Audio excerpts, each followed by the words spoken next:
The Commerce Department has released its monthly consumer spending report for the month of March. Consumer spending drives the U.S. economy and is seen as a key indicator of how deeply the current coronavirus crisis is affecting everyday Americans. Personal consumption expenditures, or all the goods and services purchased in the United States, was about $12.5 trillion in March, down from about $13.5 trillion from the previous month. With stores and restaurants being forced to close and jobless claims at record highs, consumers are, unsurprisingly, spending less money.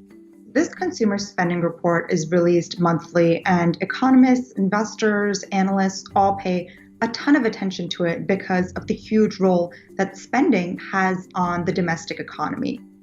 Consumer spending makes up about 68% of GDP in the United States.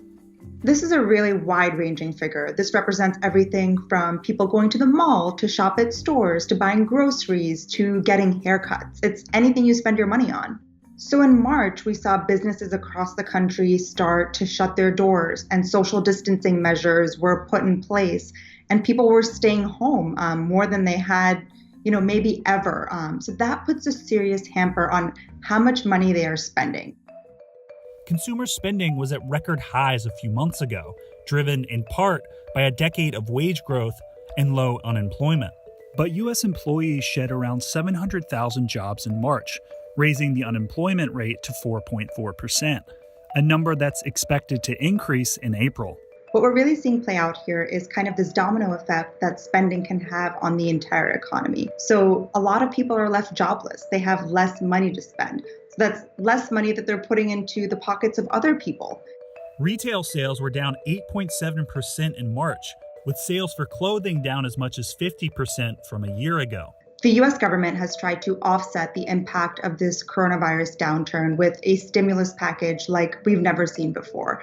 And the hope is that people who may be left jobless or whose income may have taken a hit, they might be able to pay their rent, or they'll go out there and they'll spend this money to potentially stimulate the economy. Some analysts say consumer spending can be a lagging indicator of how the economy is doing, because it looks at spending from the previous month. But its growth almost always slows heading into a recession. If you look at the last recession, spending dipped during the second half of 2008. Consumer spending is obviously a huge chunk of the domestic economy, but how much people are spending also tells you how confident they're feeling about their current economic situation, their current jobs, their future jobs.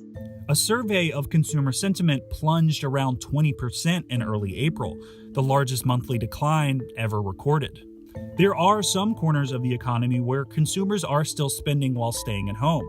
For example, they're paying for streaming services and buying things online, benefiting the stock prices of companies like Netflix and Amazon. One worry that a lot of analysts and economists have right now is that once businesses are reopened, whenever that might be, that people won't just bounce back and start spending at the pace that they did previously. The worry is that the rebound could be a little bit slower than what many people are expecting right now.